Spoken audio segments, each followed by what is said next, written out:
Merci beaucoup. Merci beaucoup. Comme...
asalaamaaleykum waa Djiddah Thiaroye Kaw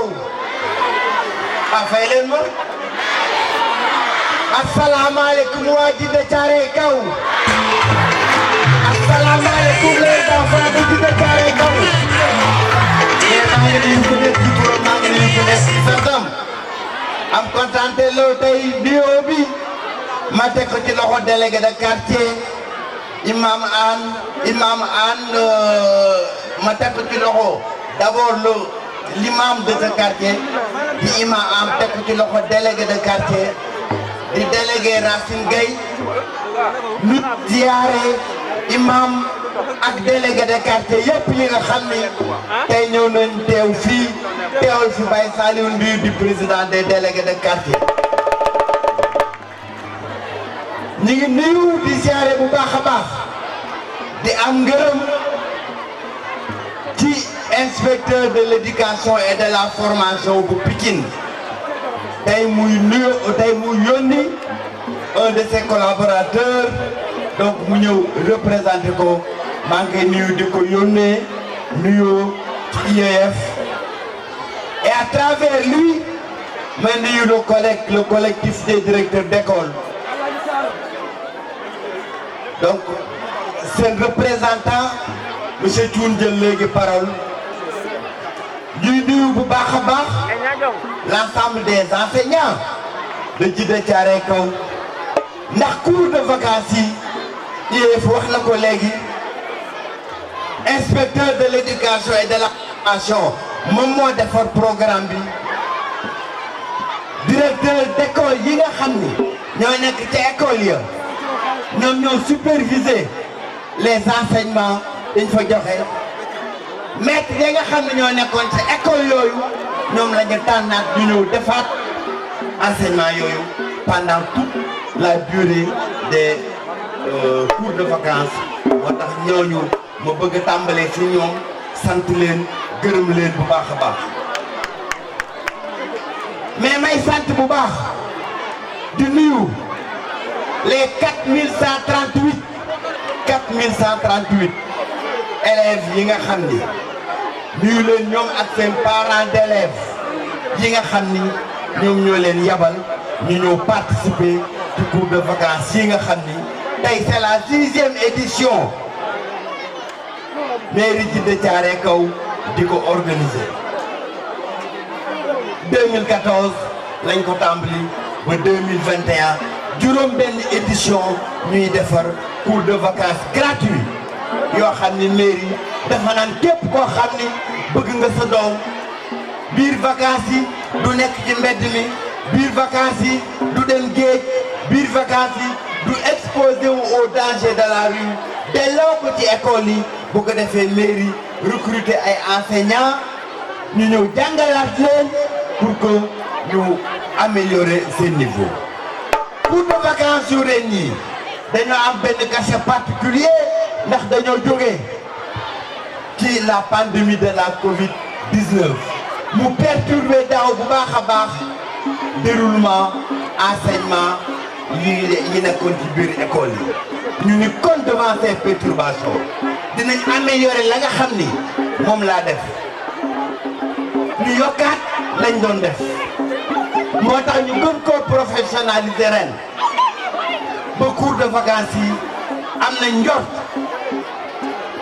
superviseurs yi nekk ay directeurs d'école wax nañ ñu ko ni élèves yi nga xam ni 4138 élèves yi nga xam ni bokkoon nañ ci am nañ yaakaar ni bu école ubbee ñoom am nañ avance ci yeneen élèves yi et que Djiddah Thiaroye Kaw 2014 bu nekkoon 15e en termes de résultats scolaires 2014 ñu ne loolu dinañ ko xeex chaque année ñu def cours de vacances ba depuis daaw ñu nekk 2e en termes de résultats scolaires bu déwénee Djiddah Thiaroye Kaw mooy nekk premier bu soobee yàlla dans tout le département de Pikine loolu nag boo gisee mu am daa fekk ni mairie Djiddah Thiaroye Kaw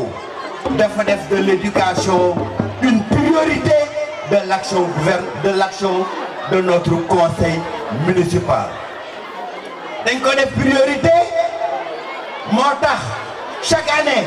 mairie Djiddah Thiaroye Kaw jënd entre 11000 ak 12000 blouses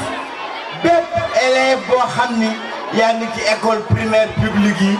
ñu tànn fukki daara may leen ay blouses gratuitement yoo xam ni mairie bi moo leen koy fournir ba gis ñu à partir de cette année gouvernement bi jël na boobu initiative def ko au plan national Macky Sall bi moo koy defal élèves yi ñu ne alhamdulilah kon tey Macky Sall gis na njëriñ li nga xam ni mairie Djiddah Thiaroye Kaw mi ngi ko daa def ba tey gouvernement fekk suñu ci ñi da koy defal élèves Sénégal yi. def priorité sunu éducation sunu priorité moo tax 2014 ba léegi ñu ni élèves Djiddah Thiaroye Kaw dañ leen di jàppale ci ay wàllu bourse d'enseignement ñu tàmbale ko nag ci enseignement supérieur jël ay élèves Djiddah Thiaroye Kaw may leen ay bourse de formation yoo xam ni juróomi at première année ba master 2 lañ koy def tey nous sommes à un chiffre de 62 étudiants yoo xam ni mairie Djiddah Thiaroye Kaw moo leen may bourse de formation pendant 5 ans pour construire une masse critique de cadres dans la commune de Djiddah Thiaroye Kaw. mais moo tax également ñu ni ci wàllu formation professionnelle dañ ciy def sunu kamtalaay kàttan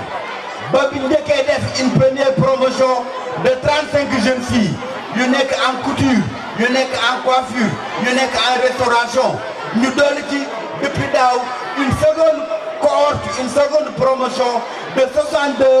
jeunes filles et jeunes garçons ñu nekk ci hôtellerie ñu nekk ci informatique ñu nekk ci infographie ñu nekk ci restauration loolu mairie ji de Thiaroye Kaw moo koy jagleel dans le cadre de sa politique de formation de la jeunesse de Djiddah Thiaroye Kaw pour professionnaliser nos jeunes et leur donner des perspectives d'emploi ñu jàng ak ñu jàng loolu également moo tax au niveau du collège tey ñu ni ñi nga xam ni dañoo am difficulté di fay seeni scolarité au niveau des écoles primaires au niveau du collège privé ñëpp ñi nga xam dañ ci am difficulté mairie Djiddah Thiaroye Kaw daf leen a récupérer et tey nous sommes à plus de 72 élèves yoo xam ni dañ leen di fayal gratuitement et entièrement une bourse d'éducation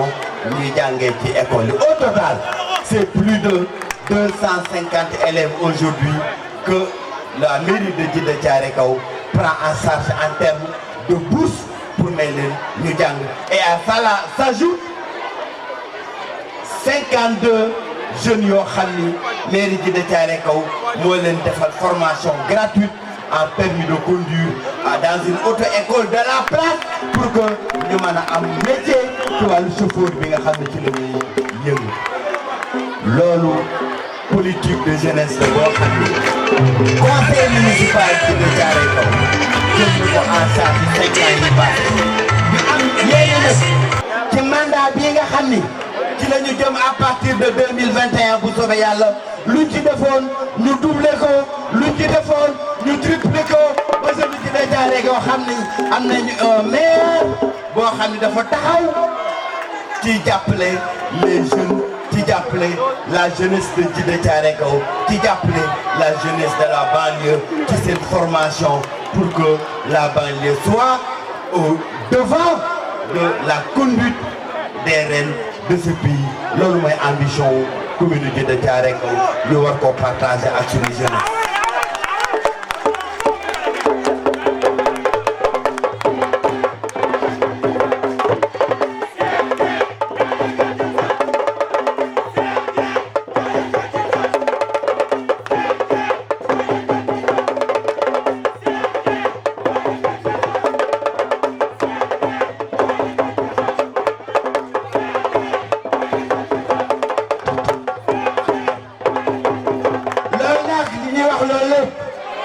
ci wàllu qualité enseignement la ci wàllu qualité éducation la ci wàllu qualité formation la wante dañ cee yamul lañ ci dolli mooy ñu jublu ci wàllu infrastructure yi ci wàllu équipement yi et ci boobu wàll dañoo jël toilette école yëpp mairie Djiddah Thiaroye Kaw yii mu def ko ci poosam yii mu rénové ko yii boo demee Salif Ndongo ñu daaneel totalement toilette yi daaneel mur bi defaral lépp wane ni la sécurité de nos enfants et le bien-être de nos enfants dans les établissements est aussi une priorité pour la municipalité. rax ci dolli ñu dem école Cheikh Tidiane Anne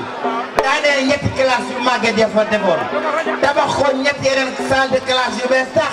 te mandat prochain dañ ko yëkkati premier étage mandat prochain yëkkati waat ko deuxième étage bu soobee yàlla. ñu tàmbali woon tamit benn collège ak sunu partenariat bëggoon ko defee fële ci Amdalaay Bagdad am politique bu ci rax ci wàllu ay responsable APR ñu ni bu ñu bàyyee maire bi mu tabax collège bi su boobaa maire bi kenn dootu fi mën a jëlee ñu ne leen yéen nekku leen ñu taxawal askan wi APR dañoo nekk ay fossoyeurs de la nation ndax ñoom dañuy xeex réalisation yoo xam ni askan wi ci la jóg la waaye la ca nekkoon réglé nañ ko ndax ku xam Cheikh Dieng xam ne am na courage am na xam-xam xeex ak gouvernement xeex ak Macky Sall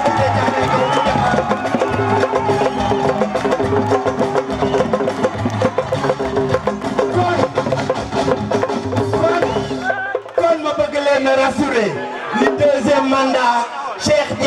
dina leen tabaxal un collège flambant neuf pour la commune de Djiddah Thiaroye Kao. loolu réglé nañ ko ak partenariat ndax fañ jaaroon marché bu bees lañ ko jaaraat marché bu bees dañoo ñëwoon Aliou Sall di rakku Macky Sall nu mu ko suñuy loxo ñu dem ak moom tribunal ak moom ba cour suprême door ko mu wadd ñu nangu suñu marché loolu Cheikh Dieng moo ko fi def jàkkaarloo ak président Macky Sall te loolu tàmbaliwaat nañ ko ndax président Macky Sall ba muy def découpage ci Kër Massar da cee profité coqatiwaat marché bu bees yóbbuwaat ko Wakhinane Nimzatt waaye ñu ni ko président Macky Sall sàcc ndënd yomb na waaye foo koy tëggee moo jafe Djiddah Thiaroye Kao kenn fi tëgg ndënd mu ngi sàccee. waaw ma ko Cheikh Dieng sama boy baa ngi nii. barki démb la ma président cour suprême envoyé arrêté ni ñu président Macky Sall daa bëggoon foqati seen marché wante def nañu un arrêt de la cour suprême pour suspendre l'exécution de la mesure.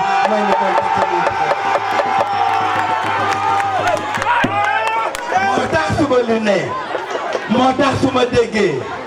ñenn ñaan dañuy transhumé ndax dañoo bëgg liggéey ma ne ñooñu dañoo amul courage ndax un maire courageux un maire bu am xam-xam un maire bu xam fan lay jaar du président Macky Sall du gouvernement du ay sagaru ministre ñoo ko mën a tere liggéey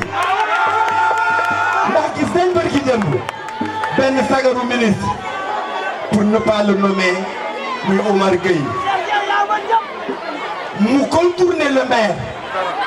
ñëw gis loo xam ni compétence maire la muy mobiliser ay services am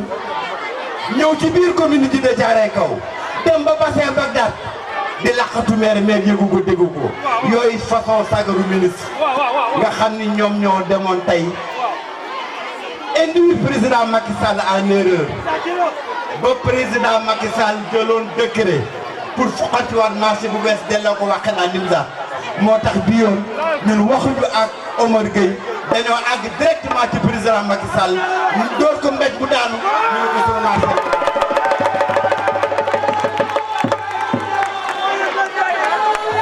dégg naa nag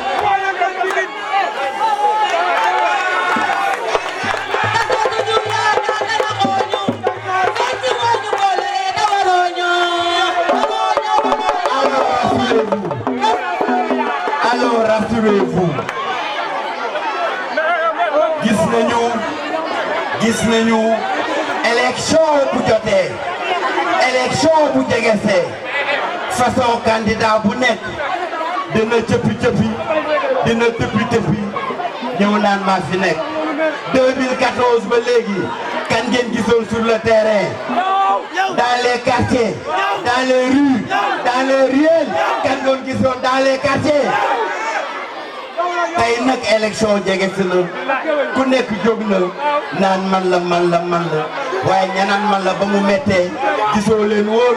déggu leen woon kon xam nga ni ñooñu ce sont des opportunistes yoo xam ni dañoo bëgg a profiter d'une situation waaye 2014 bi ñuy jël mairie bi 392 familles la ñu làkkoon école Salif Ndongo A école Salif Ndongo B école 6 la tuddoon temps yooyu ak école Cheikh Tidiane Anne ndax ñooñu mbënn mi moo lu woon seen kër Cheikh Dieng nii incha allah man meeru Djiddah Thiaroye Kao mbënn mi moo nangu woon suñu kër Moustalifa ñi nga xam ne dañuy doon lax ci biir école yi man dinaa fexe ba fii ba sama mandat di jeex benn doomu Djiddah Thiaroye Kao dootul demati ci école. boobu ak léegi 3750 mètres linéaires de canalisation secondaire la commune Djiddah Thiaroye Kao def dans la commune. quartier yi nga xam ni yëpp dañoo nekkoon quartier yu jafe muy Léona muy Bagdad muy Amdalaay muy Mesere muy sant yàlla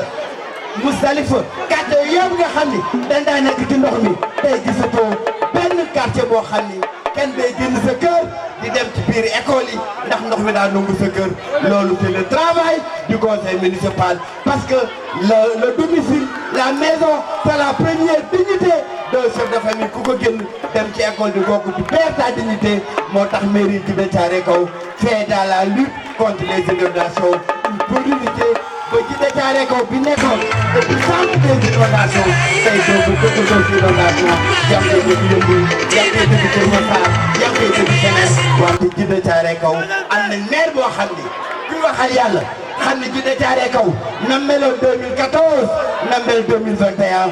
bokkul du dëgg dëgg la dëgg la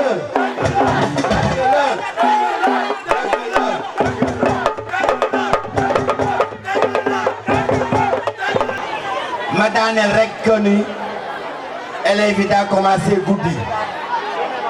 wante niñ ko doon defee at mu nekk chaque élève parmi les 4138 yi nga xam ni bokkoon nañ ci cours de vacances yi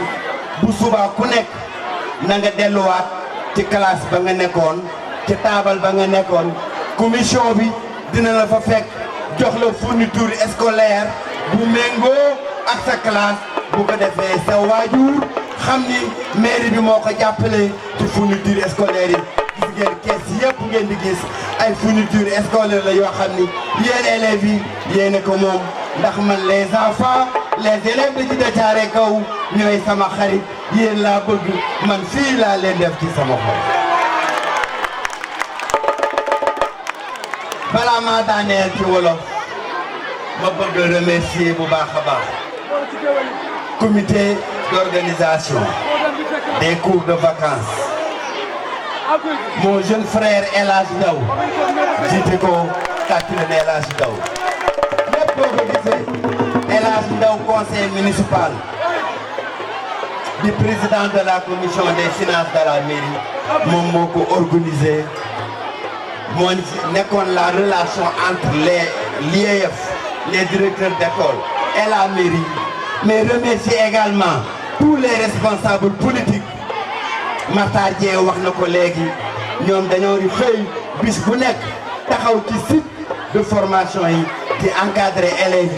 yi di assurer la sécurité des élèves dans les écoles et dans les classes pendant toute la durée des cours de vacances ñooñu ñëpp maa ngi leen di féliciter di leen remercier bu baax a baax